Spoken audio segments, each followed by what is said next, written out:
Беларусы спрабуюць перакрыць мяжу з Польшай і Літвой, палітзняволеным прапаноўваюць пісаць прашэнні аб памілаванні, ну а беларуская праваслаўная царква тым часам яшчэ раз прагнулася пад лукашыстаў. Паважанае спадарства, добрый вечар. Мяне зваць Дміцер Міцкевіч, вы глядзіце праграму без акрэдытацыі, і менавіта гэтыя тэмы мы сёння разам з калегамі будзем абмяркоўваць. І сёння да нас на праграму завіталі Вольга Семашка, начальнік беларускай службы інфармацыі Радыёвнет. Добрый вечар.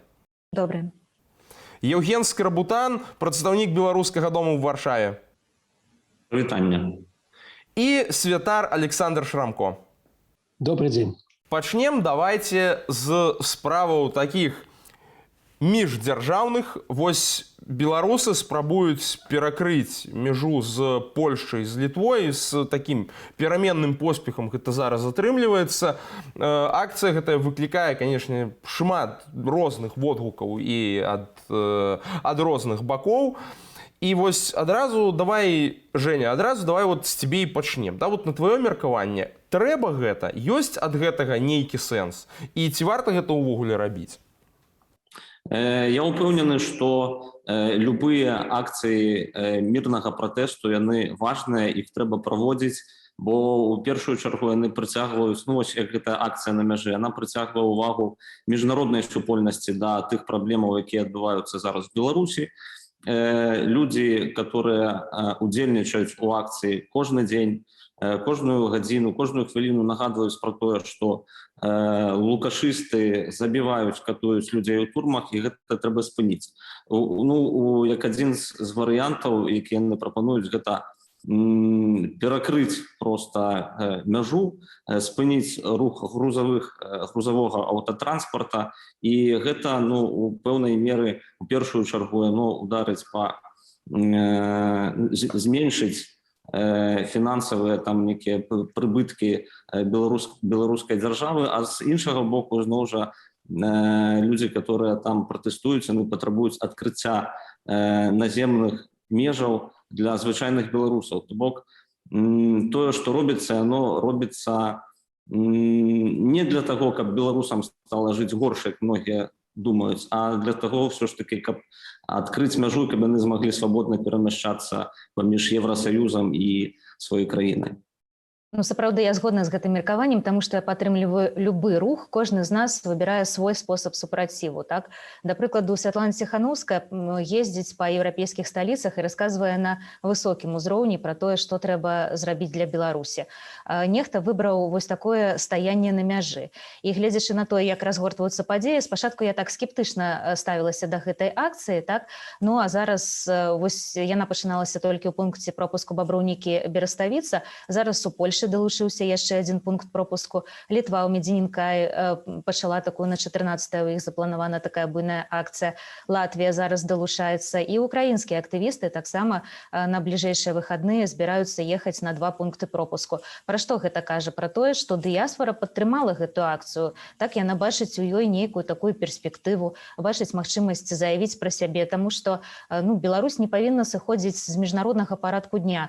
Давайте прызнаемся, што сапраўды былі такія часы, калі польскія калегі ў мяне пыталіся, што хто памятае ўжо пра Беларусь. Ну, з пачатак года, так, калі было вось гэтае абвастрэнне сітуацыі расійска-украінскай, зараз Беларусь зноў вярнулася ў гэты міжнародны парадак дня, зноў пра Беларусь усе кажуць, і гэтая акцыя гэта яшчэ адзін такі добры спосаб прыцягнуць увагу да Беларусі і дагрукацца да той аўдыторыі, якая, ну, можа, да прыкладу, там не чытае газеты, не глядзіць тэлебачанне, таму што на каго гэтая акцыя накіравана? Ну, па-першае, на палітыкаў, так, паколькі беларусы расказваюць пра тое, што там спыніце акцыі, вылучаюць свае патрабаванні. Ну, а па-другое, да тых людзей, якія перасякаюць гэтую мяжу. Гэта дальнабойшчыкі, так, таму што усе размовы, вось я гляджу гэтае відэа з мяжы, усе размовы яны з кім? Яны з дальнабойшчыкамі, якія дзесьці падтрымліваюць, дзесьці не падтрымліваюць. На літоўскай мяжы там увогуле такія былі нейкія ябацькі, так, і дыялог з імі, і гэтых людзей таксама трэба далучаць да пратэсту і паказваць ім, што ў Беларусі, ну, не ўсё так добра, як гэта ім могуць паказаць па мясцовым тэлебачанні. Таму я падтрымліваю любы рух. Я таксама далучаюся да гэтага ўсяго, што сказана было, што в самой справе трэба трымаць беларускую міжнароднай павестцы дня, каб людзі ведалі, памяталі аб гэтым. І любыя падзеі, любы рух тут можа быць карысны. Можа, у меншай ступені, большай, але гэта не пашкодзіць. Ну, і зноў жа, калі казаць пра беларускую дыаспару за мяжой, у першую чаргу можам гаварыць пра Польшчу, то не трэба забываць пра тую вялікую падтрымку, якую аказваюць землякі для рэпрэсаваных асобаў, што вымушаныя былі з'ехаць за мяжу. Гэта людзі, которые пацярпелі падчас мірных акцыяў пратэсту, людзі збітыя, людзі, которые сядзелі ў турмах, людзі, на которых завялі крымінальныя справы за ўдзел у гэтых акцыях пратэсту. Гэта сотні і тысячы беларусаў, которые шукалі прытулку ў Польшчы, і зараз Польшча, мне здаецца, гэта першая краіна, куды гэтыя людзі могуць паехаць. Гэта краіна, которая арганізавала для беларусаў гуманітарныя візы, которые дазваляюць тут легальна жыць і працаваць. Гэта краіна, грамадзяне якой, у тым ліку палякі і беларусы, збіраюць вялікія сродкі для таго, каб падтрымліваць рэпрэсаваных беларусаў.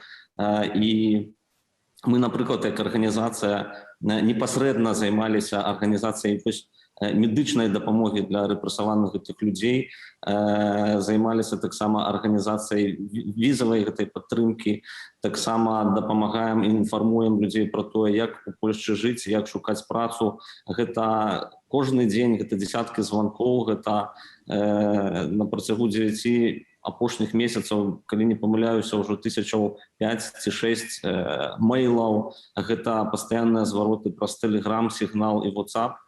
Ну і дзякуючы таму, што ёсць вялікая дыаспара ў Польшчы, я спадзяюся, што беларускім уцекачам мы спрабуем стварыць некую палёгку пры пераездзе за мяжу. І гэта вельмі важна, гэта вельмі вялікая салідарнасць і дапамога. І можна я тут яшчэ дадам, так, не то, што важна не то, што беларуская дыяспара вялікая, а галоўнае, каб гэта беларуская дыяспара была аб'яднана, так, каб адчувалася вось гэтая салідарнасць і тое, што нас, беларусаў, тут у Польшчы шмат.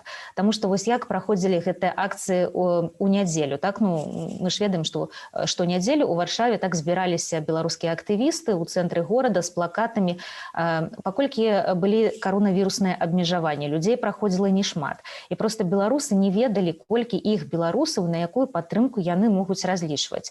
І зараз вось сітуацыя нармалізавалася. Вось паглядзіце, Дзень салідарнасці, які быў нядаўна, так, візіт Святланы Ціханаўскай, якія яны збіралі натоўпы, скажем так, людскія. Так, ну, колькі я жыву ў Варшаве, я ніколі не бачыла столькі беларусаў разам.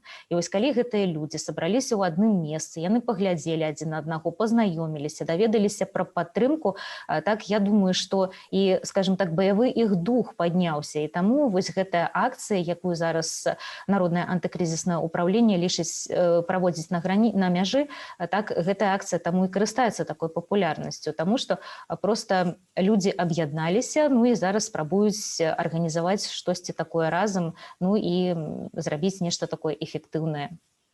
Глядзіце, мы ўжо бачым, што сапраўды вось гэтыя акцыі, яны рэальна трымаюць Беларусь на парадку дня. Ну і вось што важна, мы бачым пэўную рэакцыю замежных актараў. Да? Вось учорашняя рэзалюцыя Еўрапарламенту, напрыклад.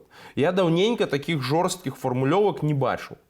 Ну і агулам патрабаванняў, да, вось там адключыць ад свіфта, забраць міжнародныя спаборніцтвы і гэтак далей. Гэта все вельмі моцныя штукі, і мне здаецца, у гэтым ёсць унёсак і якраз беларускай дыаспары, ёсць унёсак тых людзей, якія пастаянна трымаюць гэтую Беларусь на парадку дня в замежных медыях і агулам сярод замежных палітыкаў. Мне здаецца, это ўжо важнае дасягненне. Дык вось тут якая рэч. Мы ж бачым, як ад гэтага, вот ад усіх гэтых эфектаў, як заскуголіла тая ж самая Качанова, вы, напэўна, бачылі учора. Вось зараз тут у нас на монтажы з'явіцца цытатачка. Находятся те, кто пытаются уничтожить трудовые коллективы, предприятия, ослабить экономику с целью, как они сами говорят, спровоцировать голодные бунты, а в итоге лишить страну государственности и суверенитета. Нас это не просто беспокоит, а возмущает. Именно поэтому мы все вместе обратились к мировому сообществу. Мы хотим прекращения внешнего давления на Беларусь. Калі лукашысты размаўляюць пра дэмакратыю, гэта мне заўжды выклікае смех, ведаеце, вельмі мне падабаецца гэта слухаць. Але што глядзіце, значыць, эфект все-таки ёсць, і увогуле, наколькі самі ўлады, па-вашаму, гэты эфект бачыць? Вось, спадар Александр, як вы думаеце? Ну что, я ж не при уладе, я не ведаю, як яны там думают. Ну, вы правильно сказали, что так, калі судзячы по тому, як там Качанова реагуе, то думаю, что все ж таки им это не падабаецца. Вось. І в якой-то ступені гэта можа іх нервуе, но і гэта такое, не можа такое не зусім уже сказаць прямо эфектыўны нейкі такой шаг, што можа прям такі паплываць так карным таким чынам. Але я думаю, што ўсё ж таки гэта одно, другое, трэцяе, яно разам збярэцца, ўсё гэта будзе якраз дэмаралізаваць у нейкай ступені ўладу, якая лічыць сябе у гэтай сітуацыі, яна вже святкуе перамогу, як бы аб'яўляе перамогу ўсе гэтыя бацькі, яны як бы лічаць, што перамаглі. Так вось надо ім нагадваць, што яны не перамаглі, што гэта яны просто загналі сітуацыю у нейкі такі, каб людзі маўчалі, закрылі крышку, якая можа ўзарвацца, карацей. І тут жа таксама вось з гэтай нагоды, з нагоды міжнароднай рэакцыі, з нагоды таго, што робіць беларуская дыаспара, пастаянна вось апошнія дні чуваць, як гучна загаўкалі в адным і тым жа, дарэчы, вось тоне, і в адным і тым жа кірунку разнастайныя Гайдукевічы і прайгерманы. Хаця гэта раней былі вось там спектры, ну вось гэта былі розныя бакі аднаго і таго ж вось гэтага ўладнага спектра. Але цяпер рыторыка адна і тая ж. Чым больш вы будзеце на нас ціснуць, чым больш міжнароднага вось гэтай міжнароднай рэакцыі, тым больш мы будзем набліжацца да Расіі. Ну, глядзіце, па-першае, як там усё арганізавана ў гэтай уладзе, так? Ні адзін Гайдукевіч і Прыгельман не можа нічога сказаць без загаду з адміністрацыі Лукашэнкі, так? Уся палітыка выпрацоўваецца там. Вось, і калі ім сказалі, я нават не ўпэўнена, што тое, што вось пісаў беларускі парламент, гэта пісаў беларускі парламент, так? Іх спікеры, самі дэпутаты, і гэта было іх меркаванне. Просто ўсё гэта спусцілі, думаю, што пісалі дзесьці ў адміністрацыі, просто сказалі агучыць, падпісаць, ну і вось такую пазіцыю потым выказваць у сваіх меркаваннях. Гэта першае. Па-другое, вось гэтая рыторыка, тое, што калі нас Захад не падтрымае, мы адыдзем да Расіі. Ну, яна працавала 20 гадоў, я думаю, што, ну, не 20, но, можа, апошнія 15 гадоў, ці з 2060-га, апошнія 10 гадоў яна працавала, так? І нават тут, калі размаўляеш з заходнімі палітыкамі, яны проста так і кажуць, што, ну, вы ж ведаеце, што Лукашенко гэта гарант незалежнасці Беларусі ад Расіі. Вось, калі гэта працавала раней, чаму гэта не будзе працаваць зараз? Ну, можа, таму, што у Захада з Пуцінам будуць свае нейкія дамоўленасці адносна далейшага лёсу Расіі. Я думаю, што адносна далейшага лёсу Беларусі. Я думаю, што вось зараз, якраз у гэтыя дні, лёс і палітычны лёс Лукашэнкі, і палітычны лёс Беларусі будзе вырашацца на вось гэтых высокіх сустрэчах, у тым ліку і на сустрэчы Пуціна і Байдена 16 чэрвеня. Вельмі здзіўляе гэта рыторыка іхняя, таму што на працягу апошніх амаль ужо 3 дзесяцігоддзяў лукашызм якраз такі і імкнецца да таго, каб Беларусь скацілася ў лапы Расіі. Так, закрываліся беларускія школы, пад забаронай засталася аўтакефальная беларуская царква, беларускамоўныя СМІ зараз увогуле не ведаюць, нешта з гэтага засталося, прынамсі там з друкаваных газет. Всё беларускае знішчалася вельмі мэтанакіравана і эфектыўна. Мяжа з Расіяй адкрытая, з усіх бакоў толькі і кажуць пра тое, што рускі народ гэта братэрскі народ і так далей. І зараз лукашысты, рыторыка лукашыстаў пра тое, што санкцыі Еўрасаюза наблізяць Беларусь да Расіі, гэта некае масла масляное, бо тая палітыка, якую мы праводзілі, вось я кажу пра тыя 30 гадоў амаль, якраз і рабілася для того, каб мы апынуліся в такой сітуацыі. Вось, таму гэта яшчэ раз кажа пра тое, што санкцыі яны дзейсныя, што яны вельмі моцна і трапна удараюць і нішчаць вось гэтую лукашысцкую эканоміку, і таму хутчэй за ўсё яны вось так пачынаюць сказаць, каб многія людзі ў беларускай апазіцыі, которые маюць там пратэсныя настроі зараз, яны задумаліся, можа быць, і подумалі, можа і праўда не трэба тыя санкцыі. Гэта спецыяльна робіцца і мэтанакіравана. Ну, я просто тут хочу дадаць, што галоўнае, каб санкцыі былі эканамічныя, таму што асноўнае, чаго баіцца рэжым, так гэта застацца без грошай, таму што як працуе беларуская эканоміка? Беларуская эканоміка, яны кажуць, што яна сацыяльна арыентаваная, так, сацыяльна арыентаваная дзяржава, і ў дзяржавы проста ўжо скончыліся грошы на тое, каб вось падтрымліваць гэты брэнд, так. Заробкі там не такія вялікія, асабліва вось як сяло выжывае, так, і ў рэгіёнах, і нават зараз, ну, вось кажуць, буйныя флагманы мы нікому не прададзім, але ўжо яны нікому і не патрэбны, скажем так, шчыра, так, таму што там таксама людзі сядзяць проста за нейкія такія мізарныя заробкі і казаць, што гэта такі высокаліквідны актыў, я б нават і не ўзялася, так. І вось санкцыі павінны быць эканамічныя. І раней, калі уводзіліся эканамічныя санкцыі, калі, вось, скажем так, перакрываліся нейкія такія вось кранікі паступлення сродкаў у Беларусь, гэтыя сродкі заўсёды шукалі ў Расіі, так, і Расія заўсёды падтрымлівала. Колькі там трэба, там мільярд, 2 мільярды, так, гэтыя грошы так са скрыпам, але выдзяляліся. Але вось у гэтым сезоне нешта пайшло не так, бо хоць і гучаць гэтыя гучныя заявы пра тое, што нам там Расія 1,5 мільярды дасць грошай, гэтыя грошы фактычна не паступаюць. Вось нават па апошніх дамоўленасцях Пуціна і Лукашэнкі, так, калі там былі вось гэта 500 мільёнаў долараў, ну што гэта? Гэта не новыя сродкі, так, гэта грошы, якія па папярэдніх дамоўленасцях павінны яшчэ былі паступіць у Беларусь некалькі месяцаў таму, і на што яны пайдуць? Да гэтага часу невядома. Я думаю, што яны будуць накіраваны на пагашэнне нейкіх абавязкаў Беларусі перад расійскімі контрагентамі, так, вось. І таму зараз такая патавая сітуацыя ў беларусаў, што калі эканамічныя санкцыі перакрываюць паступленне грошай у Беларусь, і Расія не дае грошай, так, на тое, каб падтрымліваць больш-менш такі ўзровень жыцця, то, ну што, краіне трэба аб'яўляць дэфолт. Ведаеце, мне здаецца, тут вельмі важным момантам, што вось гэтыя еўрапейскія санкцыі таксама накіраваны на тое, каб зрабіць Пуціну як мага больш невыгадным падтрымку Лукашэнкі. Зноў жа, таму што гэта все фінансавыя выдаткі. В Расіі зараз таксама вядзецца аптымізацыя рэсурсаў. У іх таксама на ўсё не хапае грошай. І калі кажуць, то, што вот Расія прям тут імкнецца штосьці далучыць, не, просто з той простай прычыны, што за гэта все трэба плаціць. І гэта все трэба карміць. А расейцы, у адрозненне ад лукашыстаў, сацыялогію все-таки глядзяць. І яны бачаць, што цяпер звычайных расіян цікавіць простае пытанне, што заўтра есці. А не там, ну, то бок новы Крым ім цяпер не прадасі, таму што ты яго на хлеб не намажаш. Таму што, зноў жа, для вялікай колькасці людзей зрабілася зразумелым, што жыццё пагоршылася, эканамічная сітуацыя пагоршылася, ну і выйсці не асабліва-то і відаць. І таму, мне здаецца, вот цяпер размова ідзе якраз такі аб тым, каб абставіць, вось з боку Расіі, абставіць сыход Лукашэнкі так, каб гэта не выглядала для іх як міжнародная параза.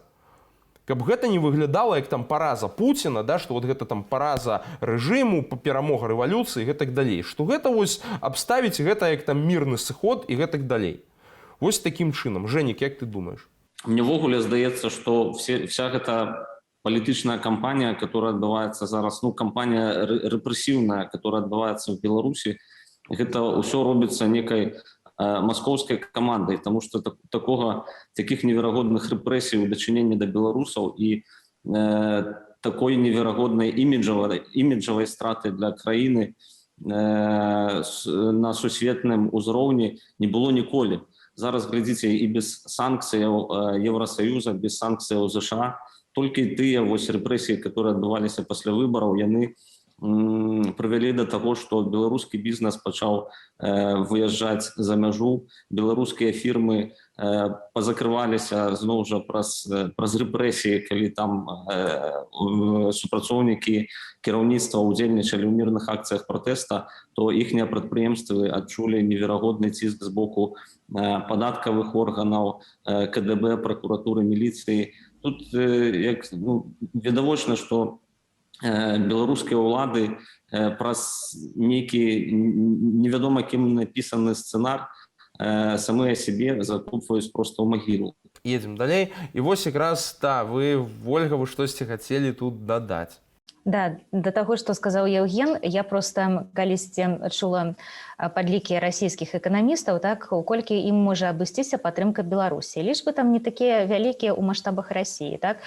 Яны казалі, што папярэдні так 5 мільярдаў долараў Беларусі ў год будзе дастаткова падтрымкі Расіі. То бок у маштабах Расіі гэта зусім не шмат, і Расія бы могла гэта выцягнуць без такіх асаблівых праблем. І таму тое, што зараз фінансавая падтрымка Расіі Беларусі не аказваецца, гэта, як мы бачым, пытанне хутчэй не эканамічнае, а палітычнае, таму што у Расіі на вышэйшым узроўні і прынята такое рашэнне, што вось скараціць і па мінімуму аказваць фінансавую дапамогу Расіі, Беларусі. Для Расіі, можа, галоўнае, каб Пуціну, каб не было прыкладу для яго грамадзянаў, каб не было так. Ён думаюць, как бы так зрабіць, каб не было выглядала, што гэта народ захацеў і знялі прэзідэнта. Гэта для яго таксама не вельмі такі прыемны выгляд. І вось яны, можа, Расія, можа быць, даўно бы убрала бы гэтага Лукашэнку, можа, паставіў свайго якога. Гэта ўжо іншае пытанне. Але я думаю, што у іх галоўнае гэта захаваць твар такой дыктатуры, каб не быў такіх для іх небяспечны такі прыклад Беларусі, якім у свой час была таксама прыклад Украіны. І вось тут мы плаўна падыходзім да другой тэмы. Вось гэта прапановы палітвязням пісаць прашэнне аб памілаванні, таму што, мне здаецца, гэта нават хутчэй не гульня, каб паказаць лібералізацыю нейкую захаду і баязнь санкцый, колькі гэта выкананне патрабаванняў Расіі па пераходу да транзіту ўлады. Каб, зноў жа, каб гэта не выглядала нейкай перамогай рэвалюцыі, каб гэта не выглядала паразай рэжыму, але каб гэта быў кантраляваны працэс і каб Лукашенко паехаў гуляць в хакей там ужо кудысьці ў іншае месца. Таму што, на маё меркаванне, яму яшчэ ў верасні мінулага года сказалі збіраць манаткі, і менавіта пад гэта яму вось гэтыя грошы першапачаткова і выдалі. Аднак кое-хто падумаў, што ён разумнейшы за ўсіх і ў чарговы раз вырашыў вось гэтае пытанне спусціць на тармазах. Як бывала, в прынцыпе, з усімі вось гэтымі беларуска-расійскімі дамоўленасцямі. І таму, мне здаецца, вось гэты ход патрэбна разумець так, што яны паступова пачынаюць рыхтавацца да гэтай канстытуцыйнай рэформы і да нейкага транзіту ўлады, каб ён выглядаў больш-менш спакойным, каб не было масавых вулічных пратэстаў, і таму яны вось такім чынам спрабуюць рыхтаваць глебу. А вы як думаеце? Альбо гэта проста паказчык таго, што рэжым даходзіць да ручкі, і вось ціск міжнароднай супольнасці краінаў Еўрасаюза патрабуе проста таго, каб гэтых палітвязняў пачалі выпускаць, бо небывалая колькасць каля 500 чалавек ужо афіцыйна прызнаных палітвязняў і некалькі тысяч дысідэнтаў, которые прайшлі альбо знаходзяцца зараз у беларускіх турмах. Гэта для краіны в цэнтры Европы гэта нешта неверагоднае. І мне здаецца, што хутчэй за ўсё проста вось патрабаванні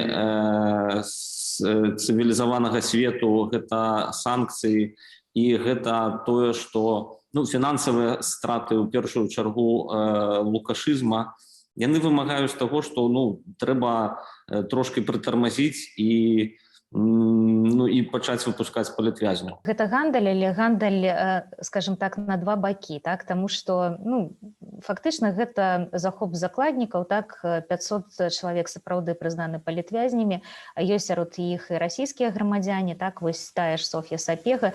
Я думаю, што рэжым будзе спрабаваць выгадна прадаць яе Расіі, таму што зараз мы бачым ужо нават на такім дыпламатычным узроўні такая ёсць незадаволенасць расійскага боку, так? Таму што расіяне патрабуюць экстрадыцыі і сказалі, што гэта грамадзянка Расіі, мы будзем вырашаць сваё пытанне з ёй у Расіі, але беларускі бок на гэта не пагаджаецца.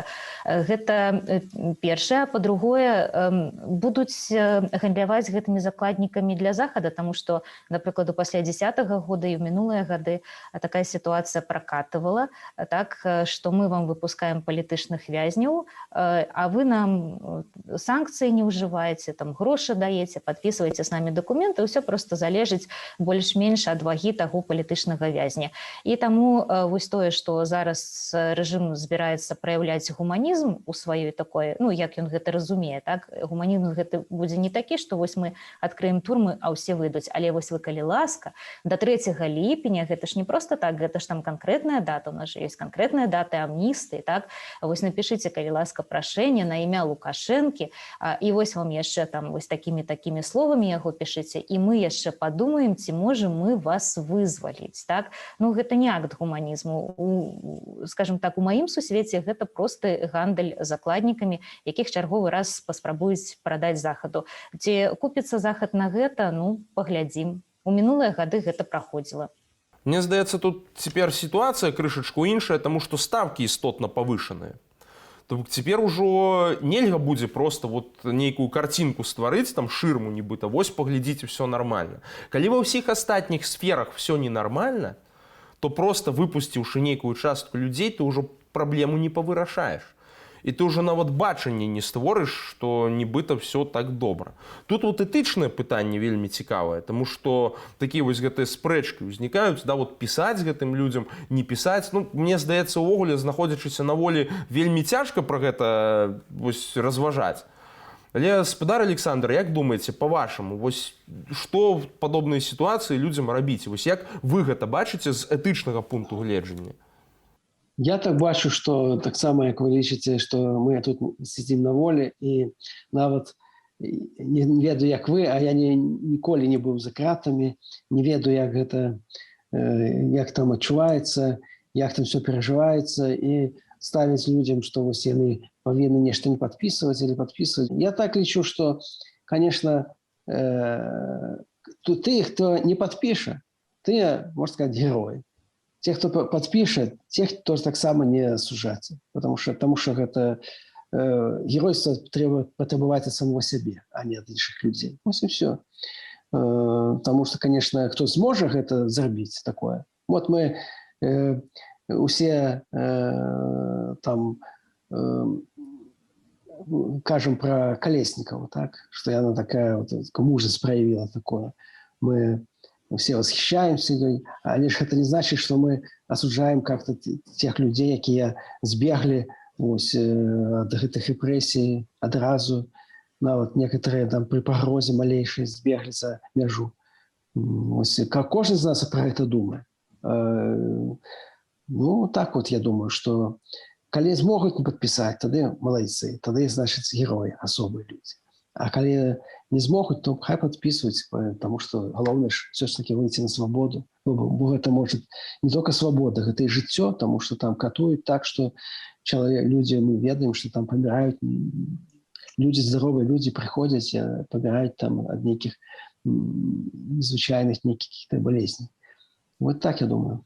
Я абсолютно упэўнены, что незалежна ад таго, напіша чалавек гэтае прашэнне ці не напіша, іх рана ці позна усіх вызваляць, але без катэгарычнага патрабавання ад краінаў Захаду, каб абсалютна все дысідэнты і палітвязні былі вызваленыя, не пачынаць ніякага дыялогу з лукашызмам нельга. То бок неважно, написал ты ці написал гэтую паперу, чалавек, который удзельнічаў у акцыях пратэсту мірных і быў за гэта затрыманы, ён павінен быць на волі.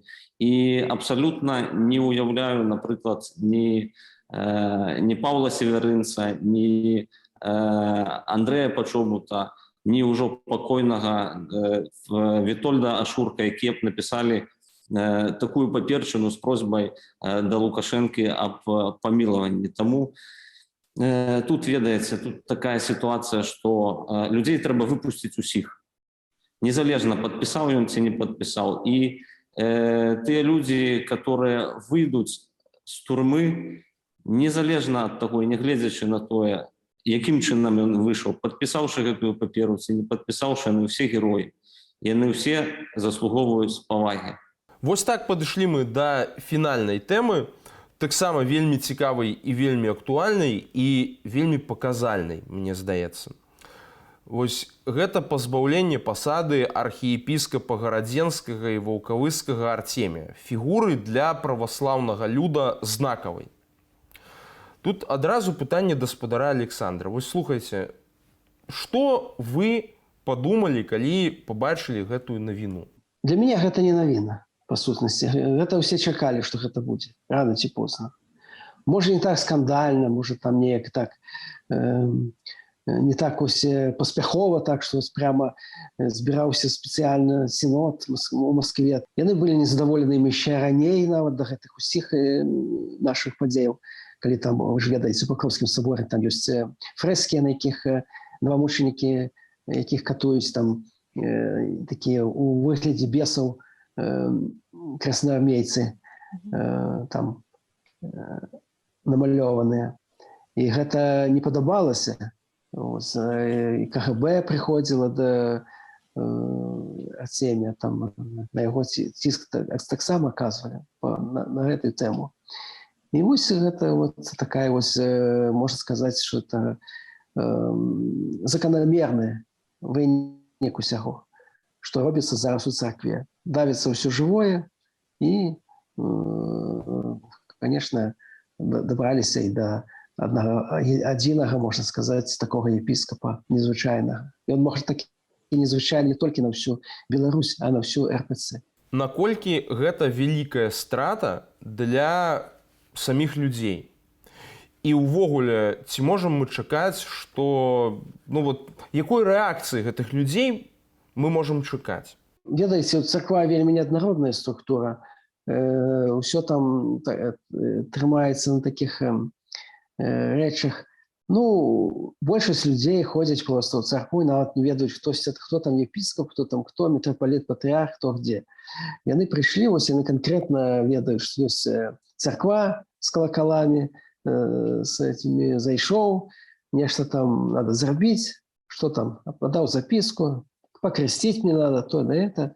Вось, яны не асоба цікавяцца, і гэта асноўная такая маса. Вось такія людзі, яны, іх большасць, яны якраз, вось яны нясуць грошы ў царкву асноўныя. Якраз яны прыходзяць, там нешта вот, і патрабуецца, они заплацілі і пайшлі. Ось. І таму гэтая іерархія, яны не вельмі арыентуюцца там, што там думаюць людзі царкоўныя. Ось. Ну, я ж не гашу пра тое, што царкоўныя людзі розныя ёсць, так? Ёсць пасіўныя, ёсць такія актыўныя, ёсць актыўныя ў адну сторону, ў другую сторону. Ну, ўсё гэта не так важна.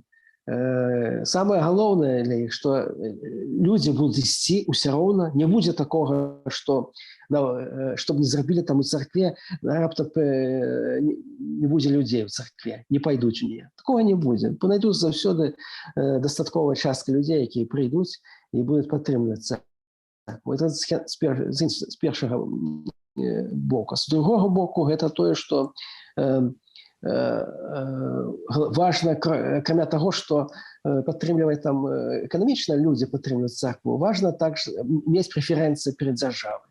Што у нас так усё устроена у дзяржаве, што нават калі не столькі даже чтобы царкву падтрымала дзяржава, але з ёй ссорыцца з этой дзяржавай не вельмі добра, бо яны могуць проста паўставляць палкі ў калёсы, як вот бывае як вот і ў бізнесе бывае, так вот, если ты у прынцыпе можа быць такое, што ты хочаш дабіцца нейкага прэферэнцый нейкіх, а можаш проста трымаць нейкія такія добрыя стасункі, щоб тебе не чапалі. Вось хаця б на такім узроўні трэба пагаджацца з уладай. Вось так яны, з такога логікі яны і дзейнічаюць нашы іерархі. Наколькі яны там сапраўды лукашысты, ну, можа, хто і сапраўды такі лукашысты. Бо яны па самому складу свайму лукашызм, ён такі, ён вельмі прывабны для нейкага складу людзей, нават у царкве. Тыя, што прывыклі, да, такога каб епіскап сам галоўны там, вось, каб усе паслухмянства было такое тотальнае, каб усе слухалі, ніхто свайго мнення не выказваў. Гэта вот і ёсць такое блізкае, можа, і нават і па сэрцу для такіх, для шматкіх каго з іерархаў і даже з святароў такого больш сярэдняга плану. Вось. Ну, а тут, конечно, яшчэ да таго, да гэтай падзеі з архіепіскапам Артеміем, яшчэ вот усе са жніўня гэта было бачна, што царква, яна расслаілася. Вось, і гэта бачна. Шмат людзей асазналі, вот як у дзяржаве у нас асазналі шмат людзей, што яны штосьці сябе ўяўляюць. Шмат людзей у царкве асазнала, што яны штосьці ўяўляюць. І раней больш арыентаваліся на тое, што вось мы будзем там прасіць нешта у епіскапа, там, у царкоўнай улады, яны будуць нам нешта там спрыяць нейкім нашым ініцыятывам. Цяпер больш такая сітуацыя, калі людзі разумеюць, што трэба проста аб'яднацца і самім нешта рабіць. Ну, тут у царкоўных пытаннях я пагаджуся з Александром, ён тут для мяне аўтарытэт, толькі са свайго боку я заўважу, што ну, вось для нашага праваслаўнага атэіста сапраўды было нейкае такое прынцыповае пытанне, каб яго прызнала і не выступала супраць яго менавіта беларуская праваслаўная царква. А вось адразу пасля выбараў я так разумею, што з гэтым былі праблемы, і вось апошнія кадравыя рашэнні ў беларускай праваслаўнай царкве, я думаю, што пра гэта сведчыць, пра тое, што не ўсё там было так ціха, як нам гэта ўсё падавалі. Гэта першае. Ну, а маё меркаванне, што царква, яна ўвогуле павінна пры любым раскладзе быць высокім маральным аўтарытэтам і не вагацца разам з лініяй партыі. Што такое? Вот людзі ідуць за маральным аўтарытэтам у царкву. Яны проста зразумеюць, што ісці за маральным аўтарытэтам проста вось у домік, які стаіць там з крыжом, гэта не пайсці ў царкву за маральным аўтарытэтам. Будуць людзі, святары, вот, епіскап на пакоі, там, які ні ад кога не залежыць. Іншыя там людзі, якія міряне такія актыўныя, якія будуць, людзі будуць на іх такія сумленныя, будуць на іх арыентавацца. І вось для яны будуць якраз тым маральным аўтарытэтам. Это будзе ўсё, может, мы жывем у эпоху онлайн, і, у прынцыпе, не абавязкова дзесьці збірацца или дзесьці кудысьці ісці в нейкі домік і там слухаць маральны аўтарытэт. Ну, але гэта не будзе такім новым крылом праваслаўнай царквы, не? Пачаму? Гэта ж будзе такое... Я думаю, што гэта будзе такое... Я гэта часта праважу паралель. Гэта як дзяржава, як грамадзянская супольнасць у грамадстве звычайным. Так вот, у царкве таксама будзе вырастаць нейкая такая грамадзянская супольнасць, якая будзе сама па сабе как представлять царкву. Ось. І можа ўсё больш, потым будзе і ўплываць на саму іерархію, нейкія могуць быць падвижкі ў царкве, могуць быць у связі з гэтым.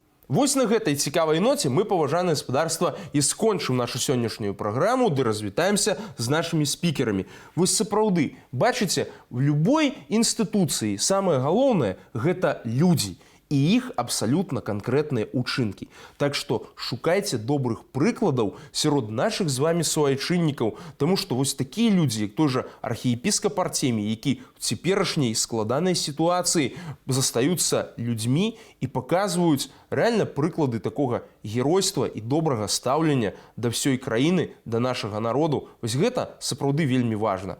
Вы глядзелі праграму без акрэдытацыі. З вами быў Зміцер Міцкевіч. Добрага вам вечару і добрых выходных.